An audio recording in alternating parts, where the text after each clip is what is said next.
are live for another episode of Collaborate and Pull Together. This is a different episode, a different time. We have a special guest returning to us from Montana. We have Joshua Wilson of the Montana Armwrestling Championships. Um, this is a channel that highlights all things positive and on and off the table. Um, we like to maintain that positivity as much as possible. That's what our primary purpose, our primary directive, our primary goal is. There's a lot that has happened this last weekend. A lot of mixed emotions, a lot of feelings, but we're not going to be highlighting those scenarios. We're going to be highlighting the facts of what has happened. And the reason why this gentleman, Josh Wilson's on the screen with us again, with Steve Fernandez of YORK Tri-state Armwrestling, is because we wanted to kind of put to bed a couple of different misconceptions and things that people are not sure of. They're unaware. In the beginning, Josh Wilson was very much a part of what this Country Folk versus City Slickers event was, because when I brought Josh on, we loved his energy. Steve loved it. I loved it. Steve brought up the idea of doing a Montana versus YORK Tri-state Armwrestling, and we quickly followed up with this man who had brought on with him this guy named David Gelder, who was his video production manager at the time, and we quickly really knew that this was something that we needed to dive into. And we were kicking around some names, country boys versus city boys. And, we felt that we were excluding a very important factor of the arm wrestling community, which is female. So I came up with the name Country Folk versus City Slickers to kind of be more inclusive, and to capture the energy of this type of event that we were really looking forward to doing. And based off of the previous experiences that we had heard and seen, that David Gelder was going to bring video production quality that really captured the energy there. And he definitely had a rapport with videos previously that we were excited to get involved in. And as time went on, and there was some differences of opinions of how things were done. And Josh had stepped away and back a little bit, and Gelder was more involved in communicating with us, and there was some things that were lack of communication, things that weren't getting done, and I mean it was frustrating, but we were still maintaining and going full steam ahead. And without further ado, I wanted Josh to take a moment to kind of talk about his piece and his experience leading up to that, and Steve sharing his experience as well. Yeah, I was really looking forward to working with you guys. I was excited about that whole event that we had planned. I had mentioned to all parties involved, like, I wasn't going to be able to really do it this year, but I really wanted to do it early on next year, so the timing just wasn't working out for me. And then things started moving ahead, and because of differences of opinion and different ideas, I kind of slowed down working with Gelder and started to try to separate myself from him. And so, unfortunately, that meant I wasn't working with you guys on getting this whole event going like we'd originally planned. I really wanted to, though, because I love you guys and your crew. You guys are awesome. You love arm wrestling like all of us do over here. And so I was really looking forward to that. It just, like I said, I had decided based on many reasons that I was going to separate from Gelder and the M Spot and Red Leg, and so that's kind of why I like slowly drifted out of the picture. And I really should have reached out to you guys and let you know, but I'm glad you did reach out to me with some questions and stuff. So anyhow, yeah, so that's kind of the gist. Yeah, I would have to say, we didn't know what was really going on, and because the reason why we did this was because of you, Josh. Really, because Yeah. you were our main guy. We knew you. We didn't even know anything about Gelder or the M Spot or anything like that. You're the puller here. You're the arm wrestler. You're the one that has the crew. that pulls, that arm wrestles, that's been doing this for years Yep. and has experience and pretty much has the clout and had all those really good pullers that we want to pull, and still Yep. too. But yeah, that was the reason why we went and did everything, was because of that same reason. And slowly things started changing, as the road kept on going down. Things were said and weren't met up.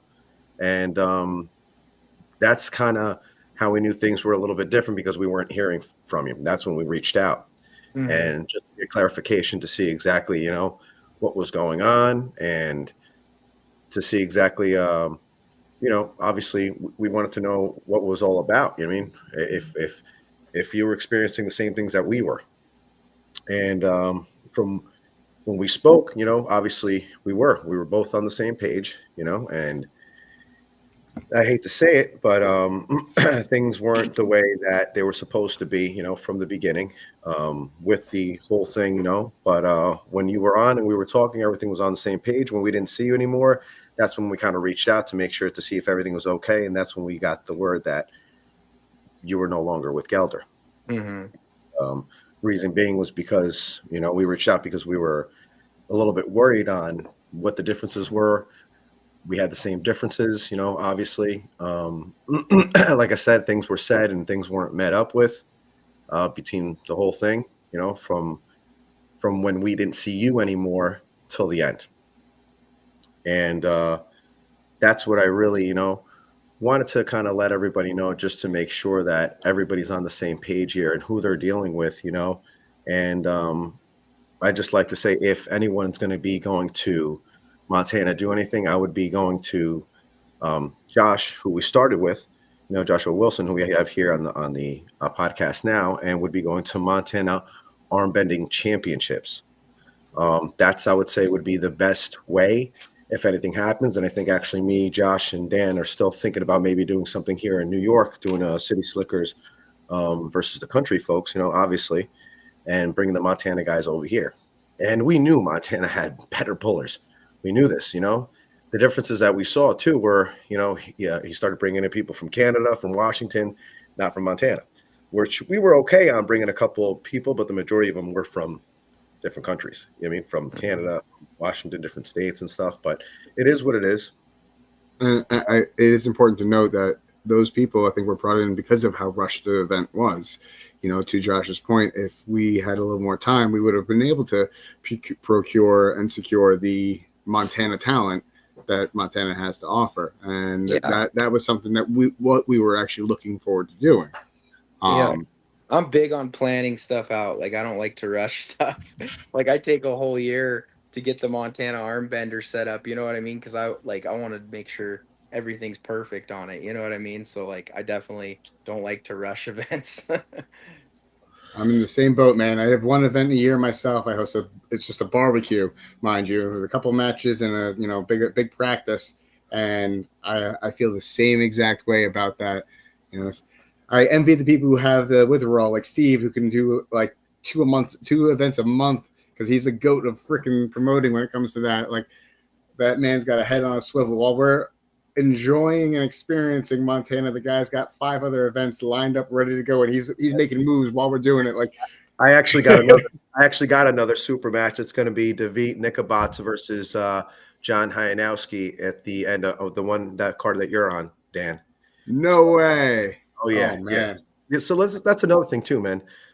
These guys, sometimes they think the only really person I think that really knows what I do and how much I do is Dan, because he sees, because I call him, I ask him a lot of questions about a lot of different things, and he also asks me, so we go back and forth with this, and I'm doing, till I want to say before this last Saturday, I had about 28 super matches that I had lined up so far. And that's not including any of the tournaments or anything like that. So I'm doing a lot of different stuff. And I'm sure you understand, Josh, when it comes to putting matches together, it's not something easy. You want to make sure that you're putting the right guys together, that I don't want to be something that's going to be 3-0 or not even a 3-1. I want to be all out 3-2, or or I want to see a fight to the end. Oh yeah, everybody loves that. You know, the Yeah. sweeps aren't as fun to watch usually. Not at all. Not at all. You know what I mean? So that's really what I want to see. That's really what I want to do. And that's what I kind of, was looking for, and the other thing too which is really important was the women's match. You got to put a women's match in there. This is all about everyone that pulls, and a lot of people had their money on Jolene, and they were all about, she's going to get a lot of experience. She's been pulling with Brown and Bob Brown and the whole crew. And look, much respect for them and Jolene and everybody else. But from day one, people were looking at me like, you got your money on Maddie? And I'm sitting there going, yeah, I do. I'm like, are you kidding me? I'm like, you got to put that match out there, and for it to be the most important match, they're both world champions, so what are we doing here? You know what I mean? But yeah, I feel like production wise, it was good. But like I said, we have another production team that we're going to be dealing with, which is probably Robert Kelly. Same thing we're dealing with right now. Yeah, I was really excited when Dan mentioned him to me and started talking to him, and I can't say enough good things about him. He just such a good attitude, positive energy. He got back to me like every time I had a question or talked to him, he's just getting back to me immediately.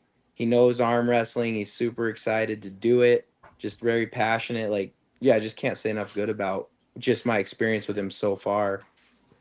He's a very professional individual when it comes to the sport, and when it comes to, he takes his trade very seriously. And being an arm wrestler, he understands so many things more than just your average production company. That's one of the things that you. And I had a conversation with Josh earlier and with somebody else earlier today that anybody who's becoming a part of the sport, if you're not in it, you really don't understand it, and you're not going to know how to market it. You're not going to know and understand how to market it. That's another thing too, that we showed up to the super match and everything like that. There wasn't even a warm-up table for the guys. How are we supposed to warm up, before these guys pull from 0 to 100 miles per hour? You know what I mean? Putting everything in, and it's not. There's a lot of things, man, that need to be, known about the sport and how good of a puller it is. Just because, this guy's 230 and he's 230, and you think that, you need to know about the hook, about the top roll, you know what I mean? Press, flop press, you need to know all these things and how good of a match it would be, and all the, and who they pulled before, and what they're ranked, what they're rated. This is not just something that you can throw a guy there and put another guy him together, and then it's a 3-0 sweep. And what good is a match in that? It's like me going up against the 230-pound guy, and he's going to do the same thing to me. You know what I mean? Yeah, So, and I think it helps so much to have a reasoning and a story behind the match. A reason why guys are meeting. For a position, or just like there's always a story, and that's what makes the super matches fun. Have a good story. That's why I like setting the super matches I set so far ahead, because guys have 6 months to a year sometimes to train. Yeah. Like Clifton Erickson, he's been training for his match pretty much since the day the last Montana Armbender ended. So, I mean, he's very motivated for the person he's facing, which that'll be released here in the next few weeks probably. So nice. Yeah. So, but just so our viewers know, real quick, how long have you been in the Montana arm wrestling scene? How long have you been arm wrestling there? Okay, so here's the story. I started kind of watching arm wrestling in like 2018, 2019. Like most people, I watched Devin Lorette on Wall, and it was just awesome. I bought that $5 bleacher live stream or whatever with Bart Wood reffing and all that. So I kind of started dabbling in it because I love strength sports. Like I've always done a lot of powerlifting, and I played football in college, and so I love all things strength. And so I started doing a little bit of training here and there. I'd arm wrestle some of my good friends like Logan Anderson, the torque wrench, before he was into it. I arm wrestled him. I arm wrestled Chris Sewell, a few buddies of mine. And then my brothers, of course, I was always arm wrestling them. And so it grew on me. I started getting stronger. I remember when I was first training for arm wrestling, I arm wrestled my girlfriend, and she was using 2 arms, and I was sore for like 2 months after that. Like I could barely put any side pressure because how that inside tendon. I was like, I'll never be able to arm wrestle again. And then later, 2 months later, it finally healed up. But I went to a tournament in 2020 here in Montana in Lewistown, and that's where I met like Hunter Broughton, Tom Vieira, the referee, Ben Brooks, all those guys, the Blonde Bear. And I arm wrestled against these guys, and I was strong because I just got out of college football. I mean, I could bench like 365. Like, I was super strong for my weight, 180 something, 180 pounds. But I quickly found out that the hand and the wrist is like the most important thing because I just got folded by everybody. Yeah. Like, I felt so weak. I've always been like, I have records in high school and college for powerlifting, and yeah, arm wrestling made me feel weak. So it's taken a lot Humbling of years. sport. Yeah. So I really started doing tournaments, and I won't bore you with all the stories of injuries, but I had a ton of them. You know, I had to, one time my hands got so bad I had to go like get therapy at the doctor's for like 6 months because I overtrained my hands. Like they just had, but it was weird. But anyway, they're good now. And so sometime around, I think it was 2022, we threw a kind of like the Montana Armbender in Petley's garage. He's a good friend of mine, Robert Petley, here in town. And we got the Billings guys and our guys together, and we did a bunch of super matches in the garage. And my dad announced everybody. So we kind of made it like a mini little armbender before we ever did the armbender. And we actually had a bunch of people show up, like just some friends and family, and people were cheering, having a good time. This was just in Petley's garage. It was so fun, and it was really cool. Just had some great matches. So I was like, we should do this at a bar. So I went and talked to the stadium here in town, and we they were all for it. And so we threw the first Montana Armbender there. And then shortly after that, we threw the second one, which is where Todd Hutchings came and pulled Ben Brooks. A lot of people saw that. And then the last one, we had RVJ pull Ben Brooks. That was a good match. I don't know if you guys saw that, but Yeah. Ben was in there. You know, RVJ definitely complimented him on his strength, and unfortunately, Ben got his tendon torn in there. I can't remember what the name of that tendon is, but it's like the baseball injury people get, that inside tendon of the elbow. Ooh. So, Okay. yeah, so that was our third one. And then this one coming up is the fourth, technically the fifth if you count in Petley's garage, but this will be the fourth, official Montana Armbender here in February. And we got Sandra Cetus slated to take on the reigning heavyweight all natural arm wrestling champion, RVJ. He's got the all natural title right now. So just want to share that everybody, if they want to know how to find the Montana Armwrestling Championship information, this is a QR code and a link in the chat. They'll take you directly to that page. Sweet.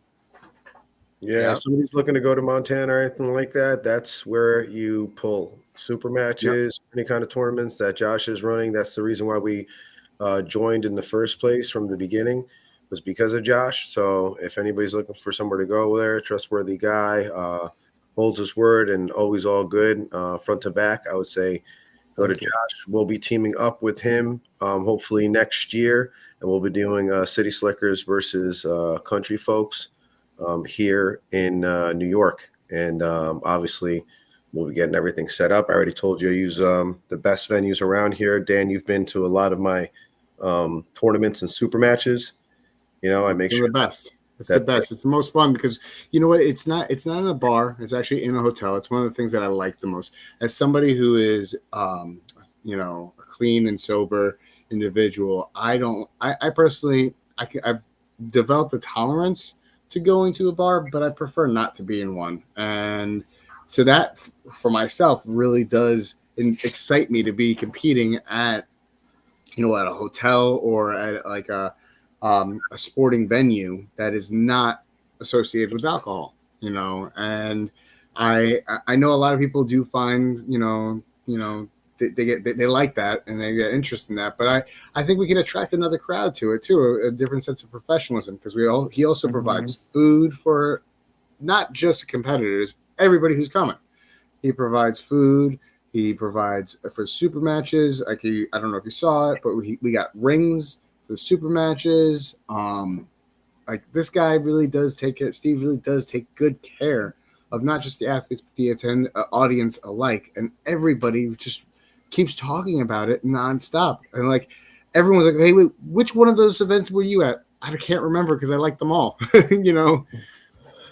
Yeah, we'll really put everything out there. I give you free food, free drinks and stuff, non-alcoholic. So waters or any kind of juices or sodas, but a bunch of food, which my fiance usually cooks if the hotel lets us to bring our own food, and she does a phenomenal job. If it's chicken or pulled pork or rice, salad, she does everything, and even desserts too. Oh, sounds good. Yeah, Pulled pork is phenomenal, by the way. It's Yeah, phenomenal. it's I something you bet. have to provide that's different than anybody else that they're not doing. You know what I mean? Mhm. And if you can't give a little bit back to the community, then you're never going to get anything back from them. Plain and simple. Yeah. That's just the way I see it. So if you have to give to the community, and they do give back 100%. Every single one of my tournaments have been 150 plus entries. None of them been less than that.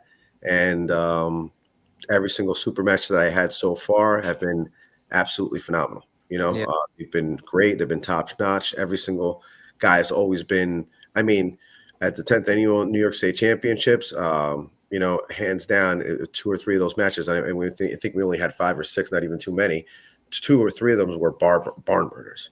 You know what I mean? So it's just that's the type of, and every single one of them got rings. Every single one of my super matches, they always get nice big gold rings. If it's depending on a red event, they get those ruby rings. If it's a blue event, when we were doing the City Slickers, they got the blue rings and the gold. Mhm. Another one in a couple of weeks, November 16th, they're going to get their rings too. And then I have another one on November 27th. They're going to get their rings too. So you got to set a certain precedent to make sure they see, what you're doing and how you're doing it, and then wanting to come back and go there, So, Daniel, is it safe to say that Steve's kind of the heart and soul of arm wrestling over there in New York? I That's would, how it sounds. I would say definitely. He just joined the promotion scene this year, but this Oh, man is the living, very. breathing Yeah, I can vein tell. system. The highway, like I'm sure you've heard of the New York subway system. You know how Yeah, you can get anywhere in New York. That's Steve for this arm wrestling community in the I can Northeast. tell. Like he That's what I'm is the subway saying. A system. lot of passion, Like, which is very awesome. That's what we need in the sport, And I think it's amazing how you guys all flew down here on your own dime. Like that's incredible just to come compete in a big super match event. Like that was Absolutely. really neat what you did for, what you guys all pulled together to do for that. I know you guys all put in, your own effort and money, and I know Steve was just a huge part of that. Oh That's yeah. just that's just amazing. Yeah. Like so cool that you guys put that much effort into it, and you Yeah. guys came out victorious. Yeah. we love it. We Yeah. love the sport. Yeah, they We got love the the sport. treatment. They got the treatment going down to Montana, definitely. And then in Montana, we went to a hot springs while we were down there. We're staying in a mansion. We went down to the airport in a party bus, so everything was top notch what we did. Everything was really good. Even the place that we stayed for was gorgeous, jacuzzi down at the bottom. I had a tub in my room, a beautiful bath. It was just really nice, what I mean? And it was a treatment. And at the end of it all, just being there, I mean? And I'm not even gonna lie, I was shedding tears at the end when Maddie won, and when I was giving the awards to my competitors, you know what I mean? Yep. And so it was heartfelt, man. It was heartfelt, man. It really was. I literally had to wipe the tears off my face before they even put me on the camera, or I was wiping my tears off my face while I was on the camera. You know what I mean? Just Yeah. for that, one, I couldn't have done it without any of them. They're the biggest thing apart. If you don't have the team that you need to be down there, you're nothing. So Yeah. they're the main people there. You know what I mean? I could just put it together, but if they're not the right people to be there to make sure this goes the way it's supposed to, this is nothing. You know what I mean? And Brian had a hell of a show, and I had my money on. Dan had a hell of a show, and I had my money on him since day one. And everybody was kind of looking at me saying, Roy's been with this, and I was just like, I'm telling you, he's going to take his fucking hand. You guys don't understand. You've never pulled with Dan. I said, I'm telling you guys, and he's like, man, but he's much stronger. I said, I don't give a shit. I was like, what do you want to bet money so we can get this over with? I don't get it. So I had to bet a couple of guys. They had to pay up over there because they lost because Dan Yeah. killed him 4-0. It wasn't even look, nothing against Roy. He's a very good puller against like I said, a lot of guys in Montana or somewhere around there. When you pull Dan, it's just on a different level because number one, you think that he's not as strong, which on the other level, he's usually 2 times stronger than the guy in front of him because he goes that are 260 pounds and even heavier than that, and he'll beat him. So it's the facts. I mean, I've seen it. I mean, so it's a different story. Yeah, I'll be honest, that surprised me because I didn't know, Daniel was that strong. Because I'll tell you, Kevin is impressive in these parts. He blows through me and, most everybody. Like, so he's very strong. So the fact that Dan beat him is impressive. Not just Yeah, I mean, beat Kevin him. toys with me. So Oh no, Dan. I'm pretty Dan happy with beat how him it went out. so convincingly, okay, that he beat I him know with that's straight why I'm three, glad it and he didn't gave work him out. the hook. He gave him the hook, and he said, "You want to go in a hook?" And he said, and Dan was like, "All right, we'll go in a hook," and he still beat him in a hook. Yeah. Well, Dan wanted to pull me originally. I'm glad that didn't happen. He'd have my arm on his mantle back there on the wall with all his trophies. Dude, They'd be hanging up there. Dan is deceiving, man. Dan is very deceiving, man. He's Yeah. very, very deceiving. The side pressure is ridiculous. His hand is on a different level. People don't understand. He's it's just on a different level. Like he doesn't even have a big hand. He's got a smaller hand than I do. He's got a small hand. Yeah. But the problem is that it's on a different level, man. It's on a different level. Did you guys get a visit with Kevin? He's such a good guy. He's a really good friend. Yeah, man, he's a cool guy. Yeah, we super spoke for a little nice. bit. I talked to him at the weigh-ins, and then we spoke afterwards and stuff. After So he's a good guy, He's man. a good guy, really good. Yeah, Yeah, no, he definitely He is really he was really strong. nice. He's really strong. He is. I could He tell actually, he beat and stuff and everything like that. And I knew he had a good bicep, so I don't want to Yeah. feel anything that he's not a good puller. He's not Oh strong. yeah. But one, he said he had a kink in his hand. I'm sorry, but even if your hand is good, but since you had a kink in your hand, you're going up against Dan, he's going to peel your hand right back, man. And that's going to be a problem of the day. You know what I mean? So, Yeah, a lot of people have, I've thought about it, and other people like Jake Houston versus Dan could be interesting. Jake Houston's got a crazy strong hand and wrist. Have you seen Jake Houston, Paul? yeah, I've seen him. He's on my radar as people I want to match against Yeah. because That would Yeah, be it a would be big somebody- name to what does he beat. weigh? he's He can, 76. Is he? yeah, about 170. Yeah, he's about 170, usually 172. He can make 176 or 165 if he has to. Beast. Yep. That'd be a good Yeah, match. I seen him over at Indiana going up against Cameron Williamson Mm. At the Cobra Classic, one of the East vs. West qualifiers over in Indiana. Did he I beat was him? there, and yeah, he beat Cameron. Beat Kevin Palco not too long ago too. Are you Mhm. serious? Yep. Smoked him. He's beat a couple really good pullers. Kevin Palco's on a different level. Yeah. Yeah, hey, listen, I got a pin on Kevin Paco too, and Oh, wow. I was much lighter at the time. You have a pin. You don't have a win. No, you're right, but I was also much lighter, and my head was up in the clouds. I was much less experienced. Oh yeah, we were talking over about a year. We were actually talking about this in the mansion. I remember. Yeah. Yeah. Yeah. Yeah. You were So like, way off your game at the time. I think it would probably be a little bit different now. But Kevin Palco in general is a fucking beast. I'm froze up. We we still see you. Yeah, you're clear. You're good. We hear you and we see you. So we got a couple of people in the chat wanted to say hi to real quick. I guess he had to hop off. While he's hopping off, we got Tracy Walker in the chat. What's up? Atlantis IRL. What's up? Robert Kelly's here. Lucky's here. Jen Tracy. is here. I love Jen. Jen is so great. Of course, Jen is an amazing human. We adore Jen. Yeah, she's family. She's absolutely family. What's up, Luke? In the cast. Can you guys hear me? Yeah, we can hear. Sorry, I don't know if you could see me that whole time, but I was froze up on my screen. Yeah, you were fine. We heard you and saw you. Yeah. Clifton Erickson's texting me like, talk about me, which we already did. He missed it. Yeah, you missed it, dude.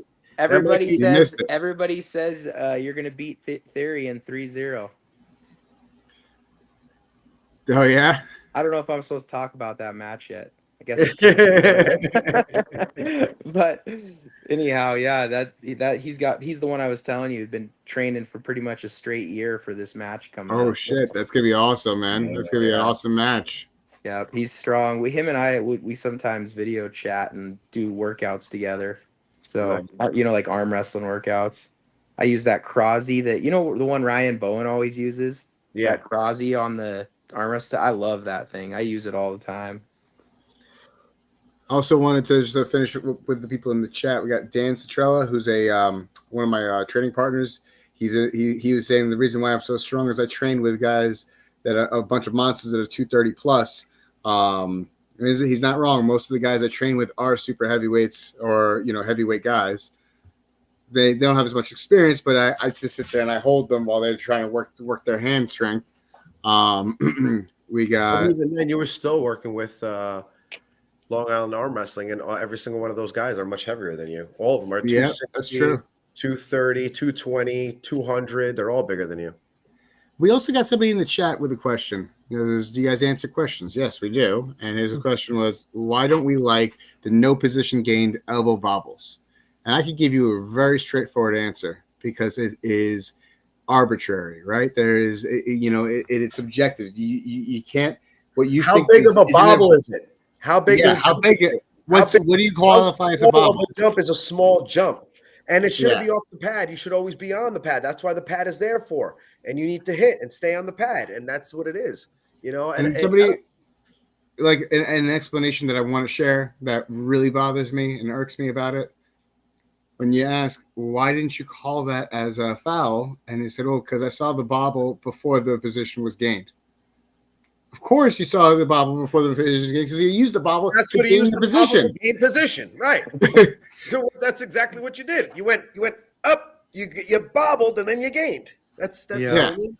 But I don't think I'll ever do another super match with having any kind of bobbles or anything like that. I'm going to be honest too. The match with Sam, I'm still upset about. I don't like that last call. Thank God I called in the middle of it and wanted a replay so we could rewatch it, and I was right. The elbow came right off the pad, and they had to redo it again instead of giving Bratton the win. Yeah, I gotta go watch all those. I got just enough service because I was out of service where my girlfriend, she's giving me play-by-play. So I was hearing what was going on, but I didn't get to see it yet. And, I got back into town late and I went to work. So I just haven't got a chance to watch them all. But I've seen like bits and pieces here and there from people putting highlights up, but I definitely want to go check them out. Yeah, I thought every single match was really good. I think match of the night Sam got 100% because of the fight back and forth. But I even went up to Hunter. You can even ask him. I said, we should do another one, but we'll play it till 7, And he was like, oh, man. He goes, that's long. I said, yeah, but now we'll know what would really happen, And no bobble, elbow, foul, nothing. Your elbow stays in the pad the whole time, and that's it. And we'll see who wins because Sam's a beast, man, and just those calls were just way too much, man. And it's just, and even with this press, as soon as you won with this press, it was like, that's when I realized, I was like, dude, you should have just started with that shit. You know what I mean? Yeah. Hunter would probably do it. He's a great poler. He's been pulling. Oh yeah, man. He's fantastic. Dude, he's got like golf balls on his elbows just because his tendons. I don't know if you guys saw that. Dude, yeah, I saw that. I gripped up with him. Sam's got bigger forearms than biceps. His thing is bold. He's Popeye, dude. His forearms are ridiculously big. They're on a different level, dude. They're Just look at his picture. Awesome. Just look at his picture. His picture is he's shredded. Let's say that much. But yeah, man, it's just I would like to see that to run it back. Hunter did a great job. It's not his fault. For the refs not being able to see or call whatever it was. But at the same time, I like to run it back till 7 with elbow on the pads. That's what the rule is. No bobbling. No nothing. I will say Robert Kelly brings up a good point about that though. I like running fouls. Running fouls is if you get let's say you do a bobble, right? You have to pin to win, and then to get a reset. Sorry, to get a reset. If you don't pin that, you don't get the reset and restart. Talk about viewership for the sport. That's people say. Yep, that's how people want to see arm wrestling. That's how you get to see more arm wrestling, more technical, more stamina pulling, and you get to see a lot more action instead of it being a quick. That's what I like. That's how my events run exactly. And I'm critiquing the rules just a tad, but they're going to still be that, running fouls where you have to pin if you have a foul. You know what I mean? So like I like that a lot because then you get to see somebody get pinned. No one wants to see foul, foul, foul. That guy loses, The you know, match and people stops. are like, "What Yeah. happened?" You know what I mean? Yeah. Why do you lose? You know, because most people don't get it. So for the viewer, that's way more fun to watch. In my Yeah, I would opinion. say I would say doing running fouls is a little bit different though. So, you know what I mean?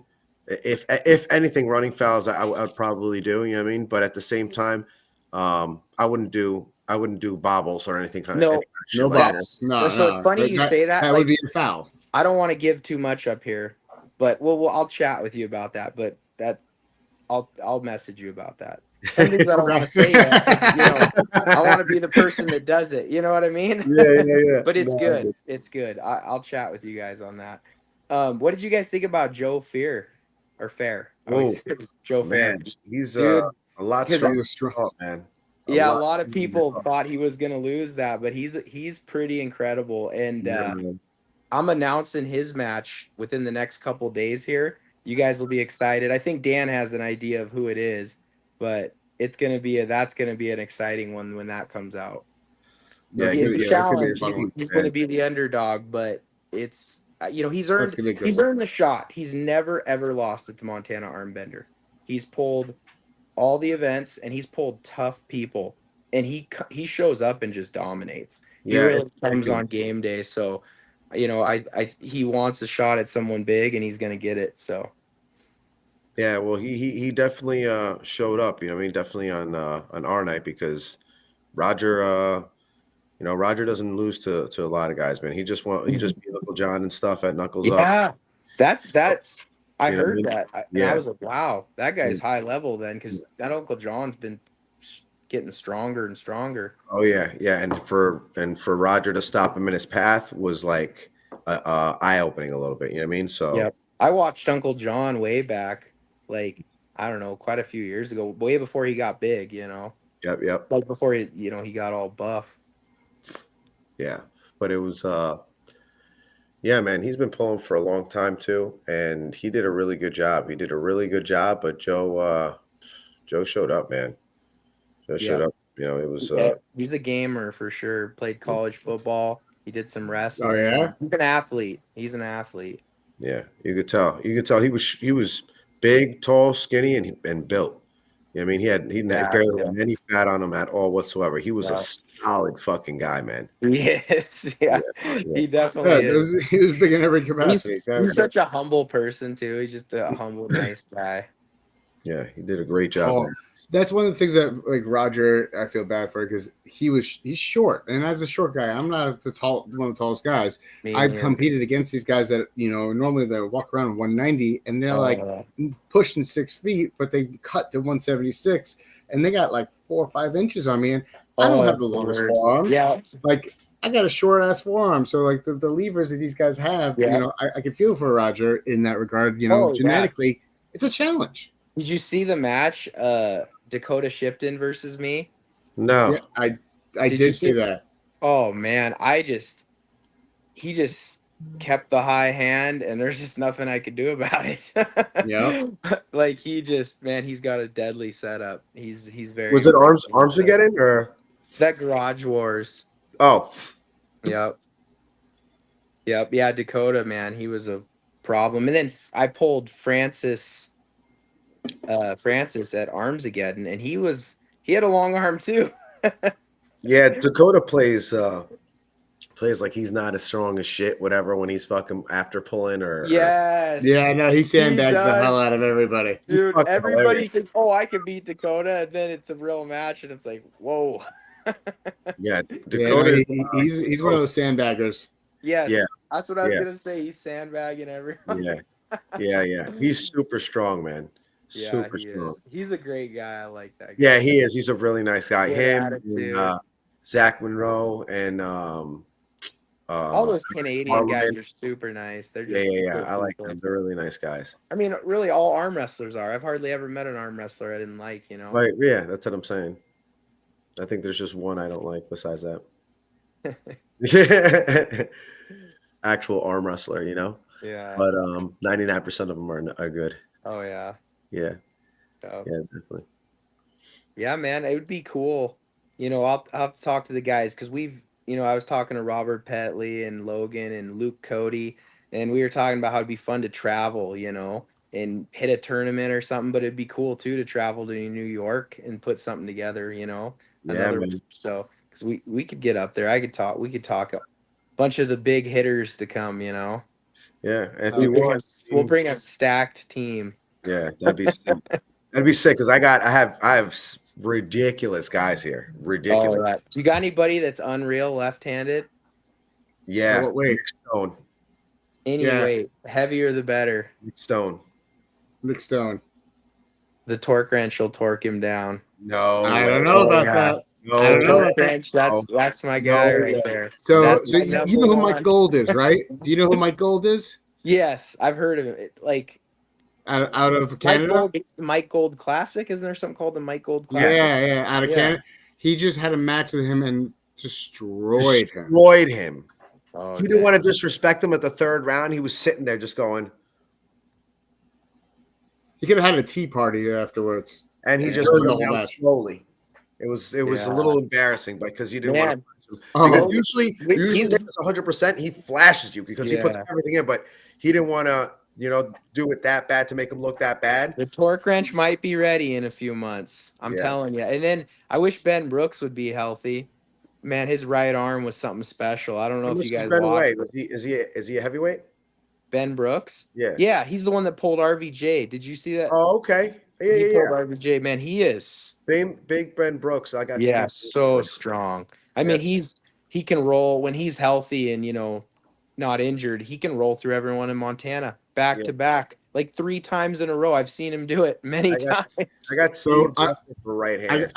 to give you a little bit of a idea of the strength and power of Nick Stone's left hand, while he was arm wrestling Mike Aiello right-handed, he was holding onto the peg at one of my events, and he ripped it clean off with his left hand.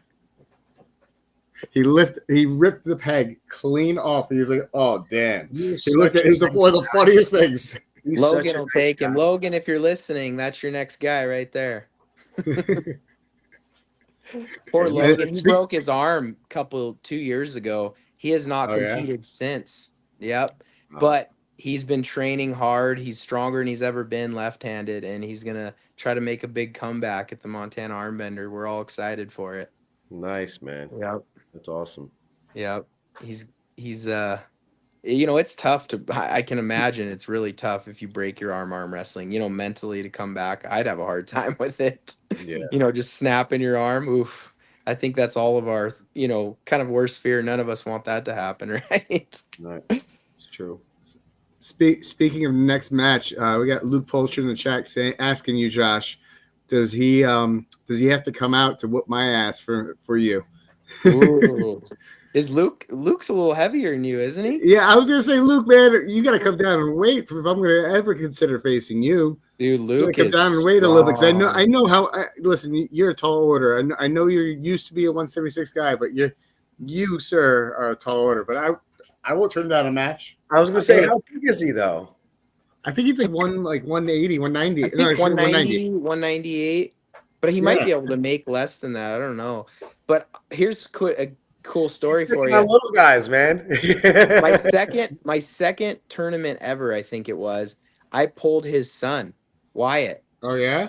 Yeah, and he taught me a lot. He was such a nice kid. He was like teaching me where I was going wrong, and he handled me. He destroyed me left and right. I'd love to pull him again. I think I'd be a little closer now. But yeah, his kid was just super nice. Very helpful, like most arm wrestlers for sure. But yeah, he impressed me. He had really good technique, and he was really good at explaining technique, to a newbie like me. And he probably gets that, I'm sure, from his dad, Yeah. That's nice.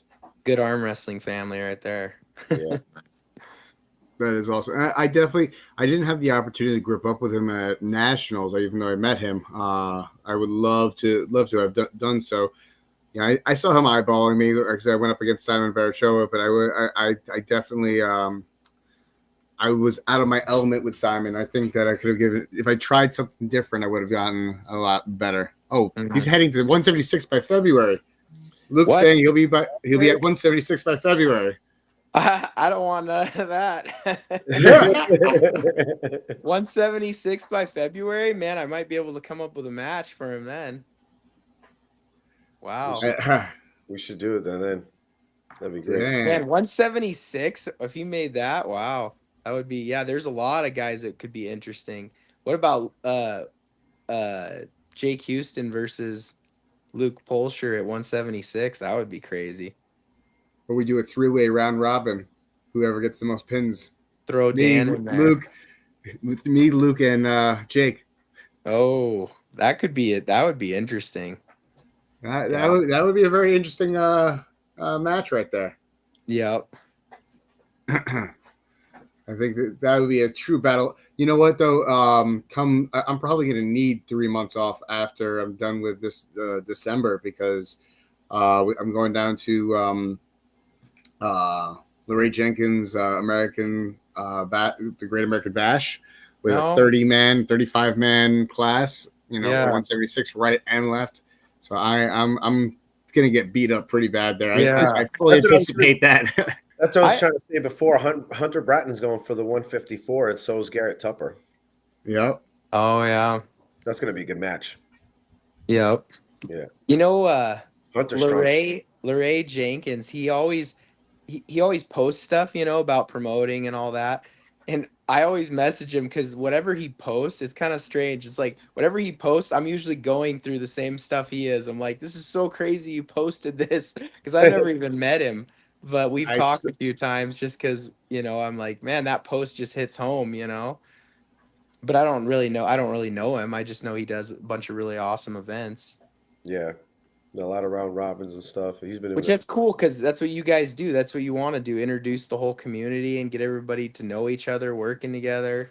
Yeah, you know, that's the whole goal of this whole thing, you know, and that's what started the idea behind, you know, connecting with you. It's like, listen, hey, I want to come out to Montana and shake your hand, not just because we're arm wrestlers, but you ended up on screen with me, man. Like that was like yeah, being an arm wrestler is a bonus, and you know, shaking hands like that is definitely a bonus. But I want to be able to, you know, get to know you a little bit more because I love networking with people, man. Yeah, and that's my favorite thing. Arm wrestling just happens to be a symptom of that too.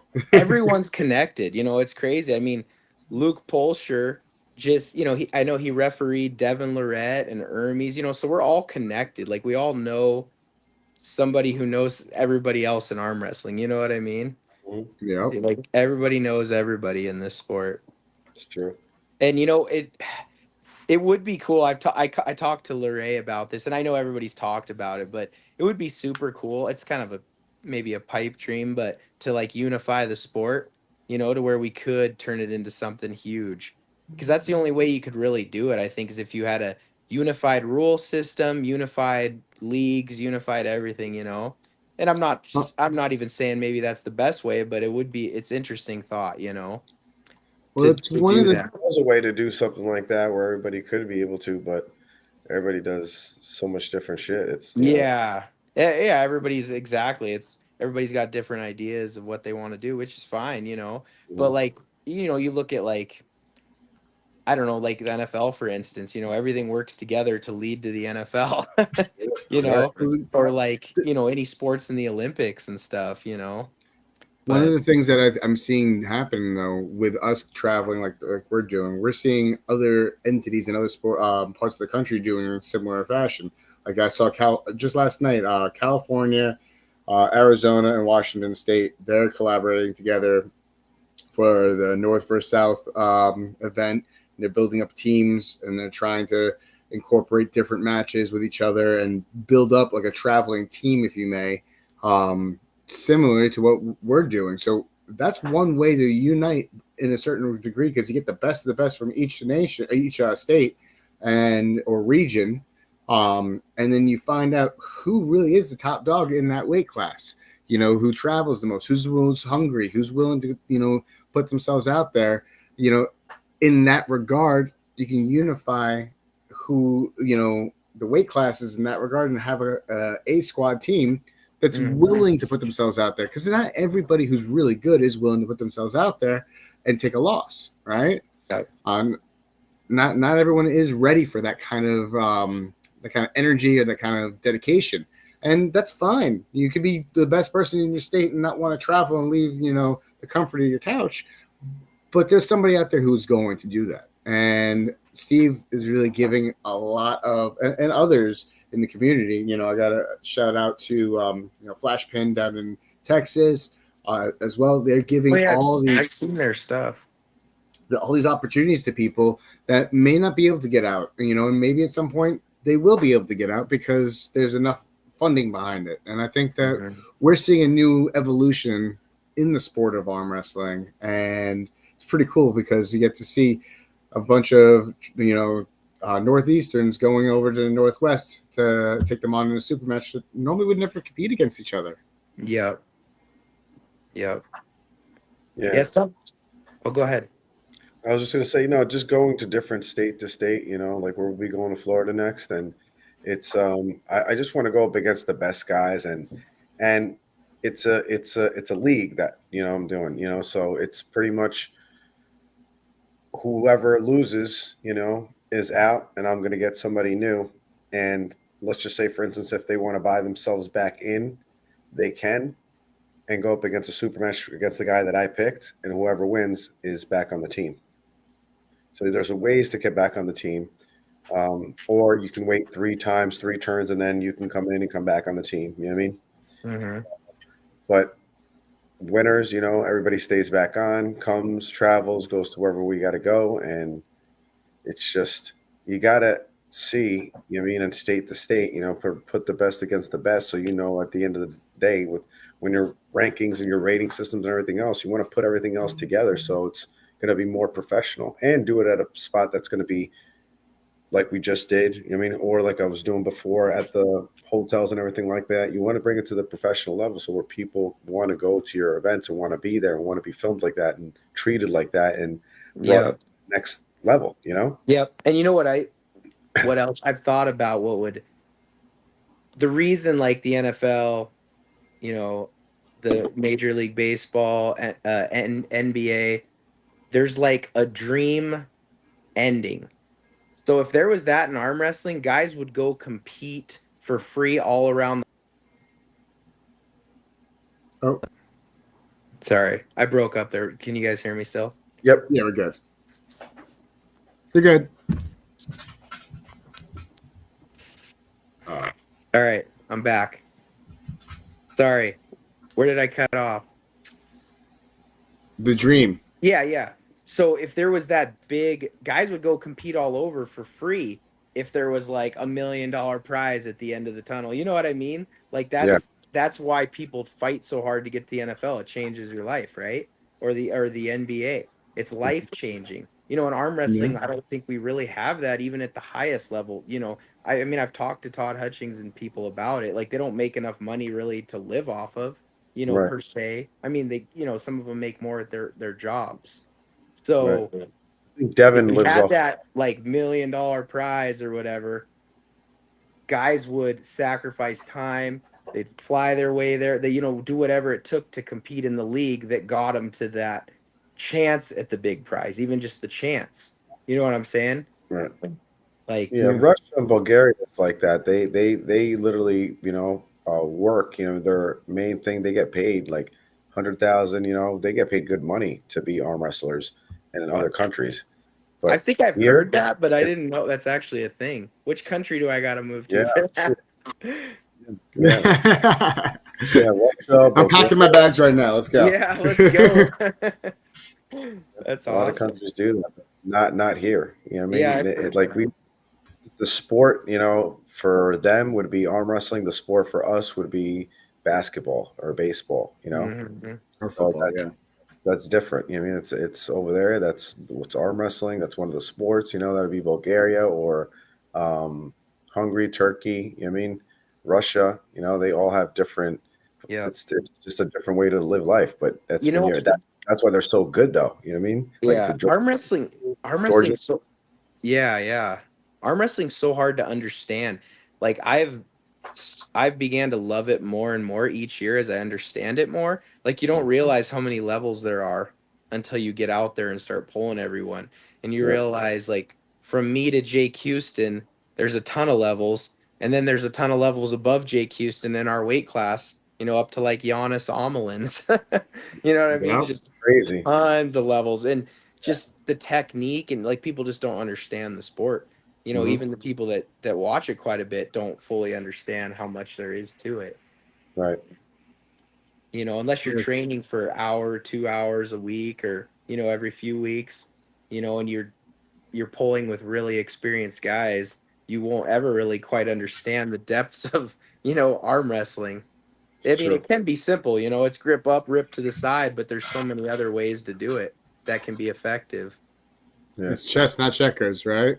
Yeah. What's up, Drew? Thank you for tuning in, man. Yeah, I agree. Completely agree. Luke Polsher is heading to the North American Championship February 21st. I think that's down in Costa Rica, which I find interesting because it's part of America, but in the Americas, and not North America. But I'm not going to be able to make it to that one, Luke, because I'm going to be going to the Arnold's, which is February 28th through March 1st. So I can't do a back-to-back trip unless you want to pay for my flight. I'll come down with you.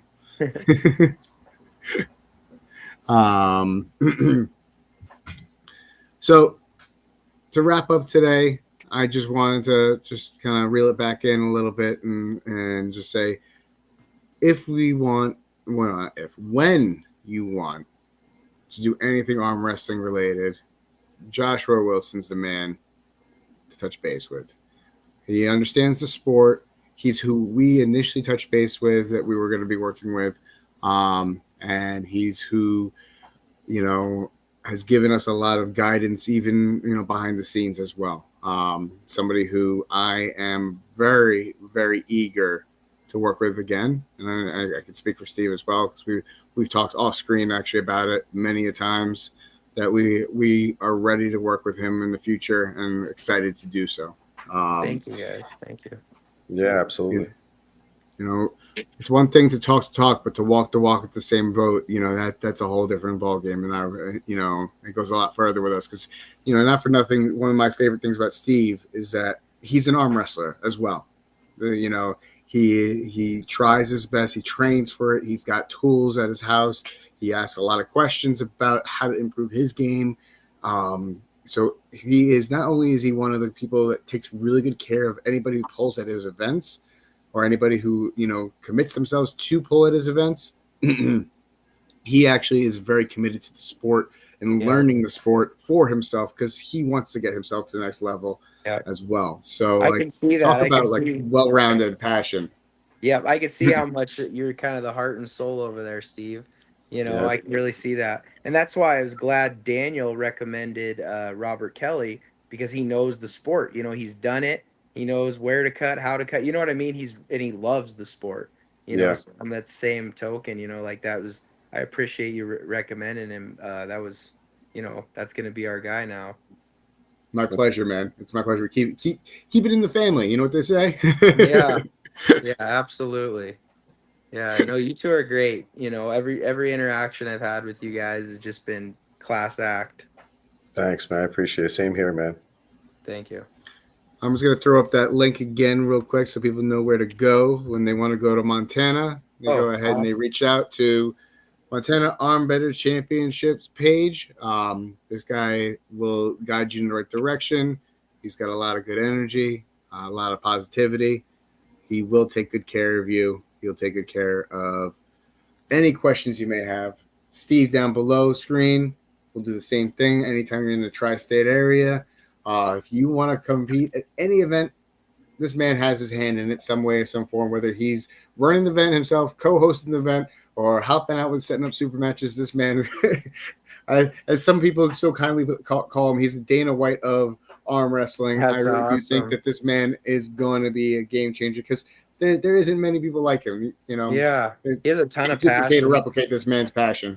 Yep, I can see it. I love it. Yeah, man. And you too, Daniel. I mean, you're the one, get these podcasts going, and you're always helping with all this stuff. So, I mean, you're a big part of it too. I just enjoy if I see two people who have like a very similar, vibe, that I just say, hey, listen, you and you got to belong in the same room and have a conversation together. Sometimes they won't, like, they get so busy with what they're doing that they don't realize that there's another person who's doing the exact same thing in the same pathway. If they work together, they can have a grander and bigger experience for everybody. And I'm like, that I get the benefit from that. Mm-hmm. Absolutely. Yeah.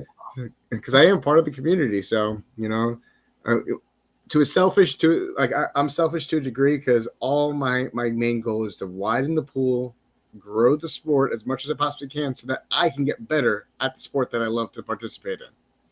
Yep. That's all. That's literally as simplistic as my goal is right there.